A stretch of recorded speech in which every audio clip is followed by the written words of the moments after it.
They decided to leave the blood stains right there on the pews in the little church, just so they could remember. Now, that's an interesting idea, just to leave blood stains on the pew in a church. I wonder what the story is about that. Well, on this Sunday night, June the 6th, I'd like to tell you a little bit of that, along with the personal story that it'll bring forth too. This is Interesting Ideas, and the program begins right now.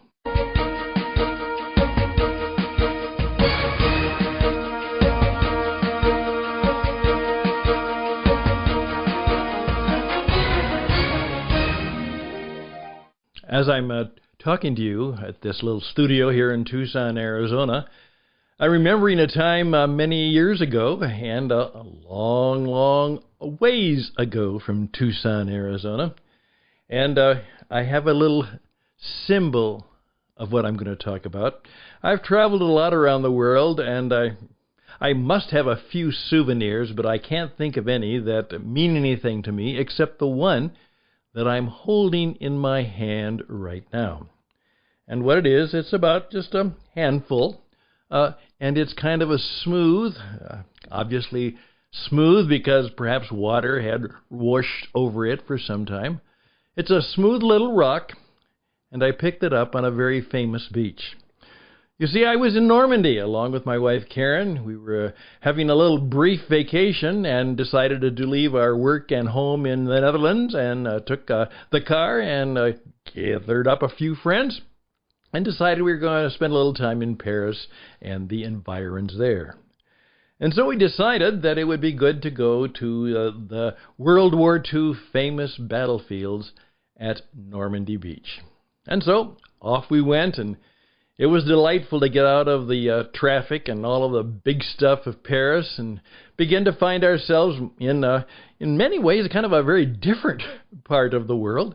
In terms of France, it was rural, it was quiet, and of course, if it wasn't for something that happened 77 years ago today, no one would ever pay any attention to this little stretch of land in France.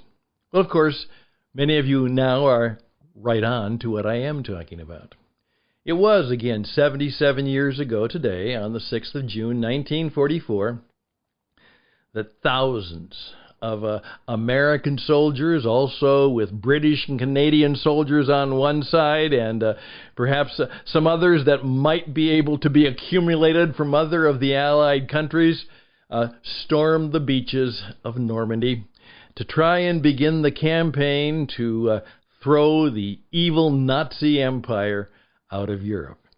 And it was quite a day. And today, some of you have already heard the many remembrances of that time and of that place. And I just thought it would be good to take a few memory moments, because what happened, again to me, was when I made my way along that beach, I could just feel it. And in my own historical mind, because I was a history teacher for many years, I just began to try and imagine what it must have been like. And then to actually see where they talk about the sheer cliffs that the Rangers had to climb up to take out the German machine gun nest. And when you see what they did, you can hardly believe it. The cliff walls, on a clear day with beautiful weather, with no obstacles, climbing those cliffs would have been almost an impossible routine. And these people did it, not on a clear day, but a cloudy, almost rainy day, and of course with gunfire and bombing and dying all around them. And they still made it to the top, and in doing so began to establish the first foothold, the first, hey, this might work. And no one knew whether it would or not. It's said that General Eisenhower had basically composed two sets of letters, and which, if the landing had been successful, this is what the statement would be. If, as what might have happened, is the landing had stalled, it had failed, and even worse, had been pushed back into the sea for the invaders and the soldiers to die, or for us to be able to pick up a few of the survivors. If it had failed, he had a statement about that, and I'm told his note acknowledged full reality. There would be no excuses, there would be no evasions, there would be no explanations, just simply a take responsibility and perhaps take the consequences.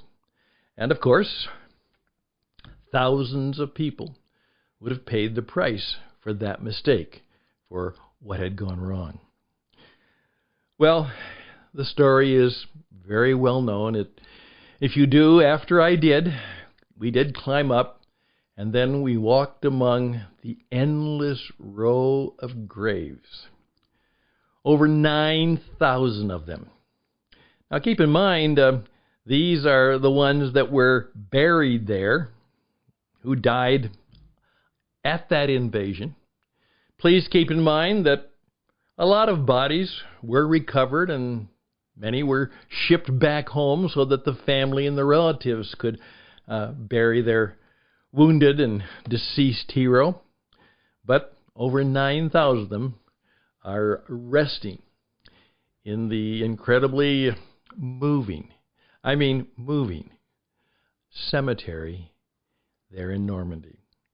And I would suggest that whatever you can, whenever you can, if you have some kind of trip scheduled, particularly to Europe, and for sure if you do make your way to Paris, it's about an hour and a half away, take some time to experience what it's like to walk the sacred grounds of Normandy.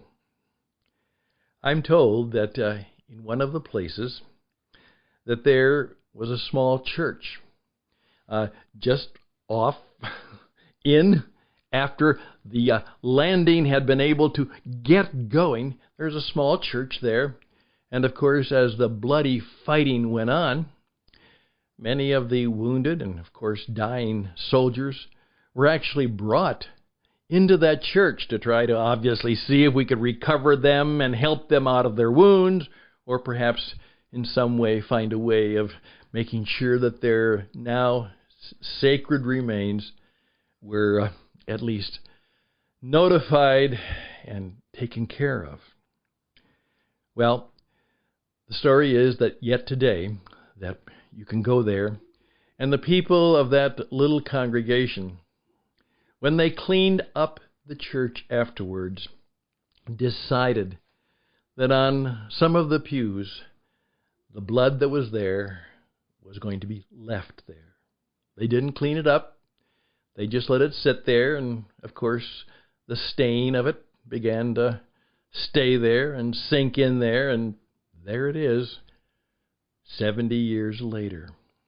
And of course, you now get the point. Obviously, when you walk into that small church and see the blood stains on the pews, you remember. And you have not only a remembrance, but an incredible emotional experience about what it must have been like. I will also tell you that another depressing thing that you will find among all of the encouraging and inspiring things you will find in Normandy is, as someone said, do the math. Look at the date they were born, and look at the date June 6, 44, when they died. And of course, you will find, as someone said, many of them are 18 years of age. 18 years of age. And then someone said, not many, hundreds, thousands, much more. And of course, we all know, those of us who've passed the age of 18 know that that's when you think you've got everything ready to go.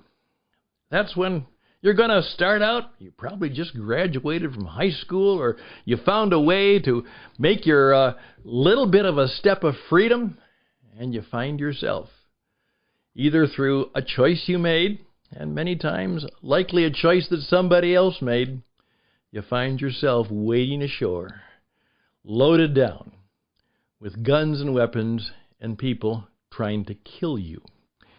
And in many cases, they are succeeding in doing just that.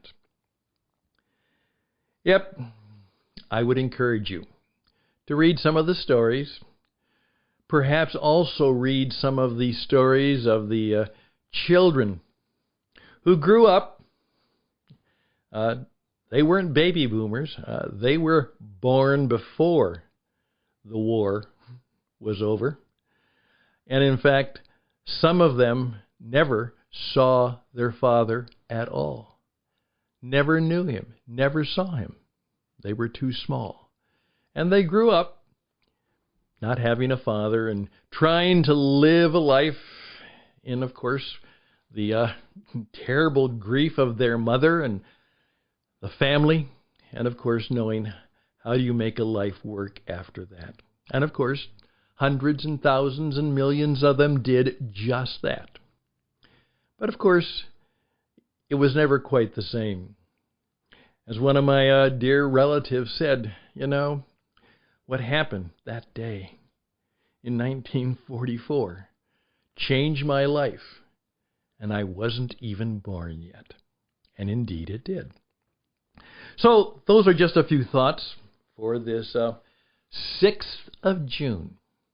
Obviously, those few who survived to this day are obviously in their 90s or later, and we'll still see the stories of a few of them, but of course now most of the survivors are even gone. And at the time, because I was able, when I was there, to visit with many of them, because it was some years ago, and as I was carrying my rock, tell the stories.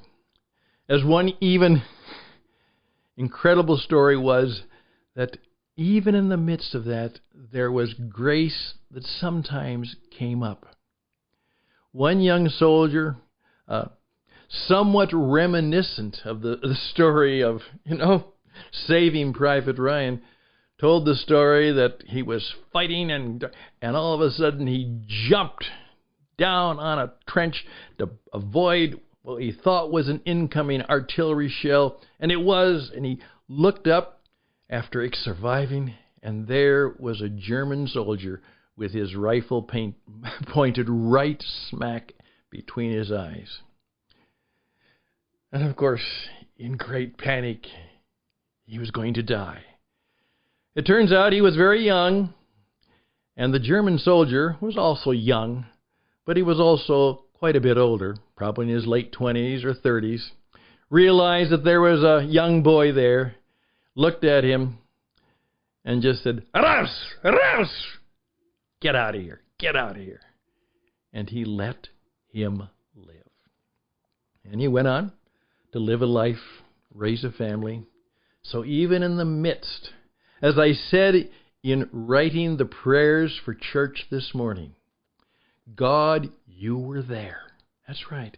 God, you were there on the Normandy beaches on June 6, 1944. And the same God who was there is there today. And some of the same concerns and some of the same tragedies are still there. And even in that, from time to time, if we're fortunate enough or if we look well enough, we will see that God's grace will still work its way in even the great tragedies of our lives. Well, that's an interesting idea, wasn't it? Isn't it? And still is. They decided to leave the blood on the pews in the church. I'm Stan Houston. I'm a grateful man. I've been blessed in many ways, and because of what many people suffered and died for and were not blessed with, you and I have those opportunities to continue to live well and hopefully to serve others. And all the best and blessings to you, my friend. May it go well. But again, take a moment, just a moment, time and two, to remember the blood on the pews and say a word of thank you. And thank you. Bye for now.